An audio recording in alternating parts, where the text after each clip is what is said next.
Am I the asshole for leaving after my girlfriend gave birth to our disabled child? Yeah, this is serious from that title. Oh, wow. And I respectfully bow out of this story. I will have no comment for this, and I'll let you three handle it. Okay. I grew up in a home with a disabled brother. All of my parents' money and attention went to him. They pretty much forgot that I existed. All of our family activities were predicated on my brother's ability to participate. I did not qualify for financial aid. I was not a great student, and honestly, attending college would have been a waste of money. Instead, my grandfather helped me find a job in the oil rigs. It's hard, dirty, lonely work, but it pays very well. I started as a floor hand apprentice. It's basically the lowest of the low. I did not cut off my family, but I did not go out of my way to stay in contact. I was working in another state, and they did not have time for me anyway. I got a call about 10 years later. My little brother had passed away. I went to the funeral, and my folks looked about 25 years older. It was good to see them, but I left pretty quickly afterwards.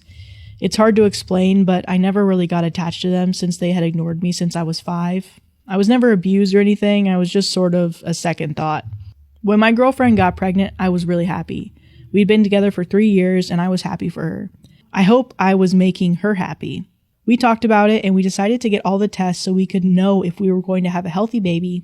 Before the first test, we agreed that if we were not having a healthy baby, then we would not be having a baby. I know it's a horrible thing to contemplate, but I have been through that life for 13 years, and I was free of it with no interest in going back. One of the tests came back positive for one of the conditions that we decided we did not want in a child. Please understand that I am not in any way saying that people with disabilities should not be born, only that I knew I would not want to be around for that. We had a second, third, and even a fourth opinion. I spent a lot of my savings on tests that insurance would not cover in full. It was not a great time. Then my girlfriend said that she changed her mind, that she could not terminate. I argued with her for days, weeks, until it was too late. I told her that I would not choose to be around her to help with the child, that I would pay child support, but that was it.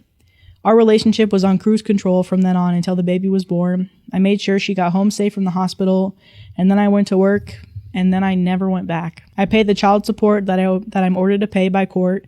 I did not fight it or dodge it, but I have not seen her or the child since the hospital. I got married 3 years later. We were expecting our first child, and I heard from my ex, the child has passed away. She wanted me to come to the funeral. I said no. I knew it was coming. It was still a gut punch, though. My parents are upset with me for how I handled things. They went to the funeral. I told them that I did not want the life that they had while my brother was alive, and that my ex had tried to force me into it after agreeing not to. They said they were disappointed that they had not raised me right. I got angry and said that they had not raised me at all. I asked them to show me anything they had from my childhood that showed that they had taken the slightest interest in me. They said that wasn't fair because they had to care for my brother. I just said that was my point, and I hung up. I feel like shit about the whole thing, but my ex knew how I felt and why. To this day, I do not understand why she changed her mind. My wife and I talked before getting married and made the same decision, and thank God we did not have to make it, but she understood how I felt. Her mom and dad talked to us about it, and they told us that we had to do what was best for us. I had told them everything about my past that was relevant to my relationship with their daughter.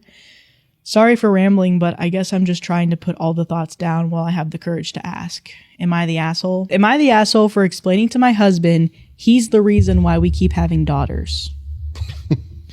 We have another angry father pissed about having daughters. I, 30 female, have 2 daughters and am currently pregnant with my 3rd girl. We just found out this morning.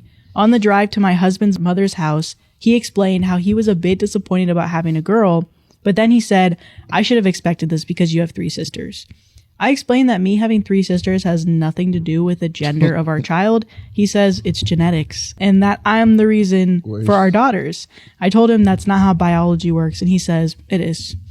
He then went on to explain that his mom only has brothers, and his 2 oldest brothers both have 2 sons because his mom's side. I told him that doesn't make any sense because it should be the same for him then. He said no, because both of their wives have more brothers than sisters. He was getting frustrated, but I was just laughing at him. I explained that him and his oldest 2 brothers have different dads, but out of his dad's 8 kids, 3 are boys and 5 are girls. The men determine the gender.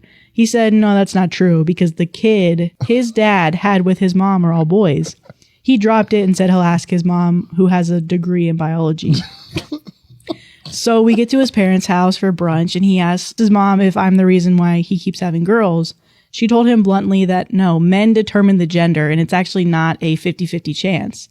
She then went on to explain that the more of one gender you have, the higher the chances your next child is also going to be that gender. So he asked, is it likely that he'll have a boy? She told him that if he keeps trying, it might happen.